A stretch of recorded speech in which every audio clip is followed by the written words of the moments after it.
அபிராமி அந்தாதி பாடல் எண் 94.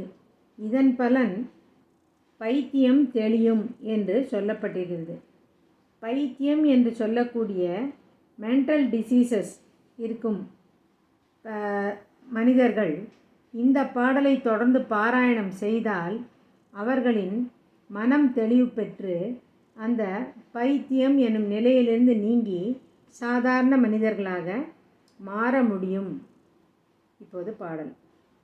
விரும்பித் தொழும் அடியார் விழி நீர் மல்கி மெய்ப்புலகம் அரும்பித் ததும்பிய ஆனந்தமாகி அறிவிழந்து சுரும்பிற்கழித்து மொழி தடுமாறி முன் சொன்னையெல்லாம் தரும் பித்தராவரென்றால் அபிராமி சமயம் நன்றே. பொருள். அபிராமி தேவியை போற்றி தொழும் அடியவர்கள் தம் கண்களில் நீர் பெருகி உடலில் புலகம் போர்த்து ஆனந்தம் ததும்பி அறிவு மறந்து வண்டை போல் கழித்து சொல்லும் தடுமாறி முன் சொல்லிய யாவற்றையும் தருகின்ற பித்தரை போலும் தோற்றமளிப்பர் என்றால் அத்தகைய பேரானந்த பெரும்பேற்றுக்கு காரணமான அம்பிகையின் சமயமே சாலவும் சிறந்ததாகும்.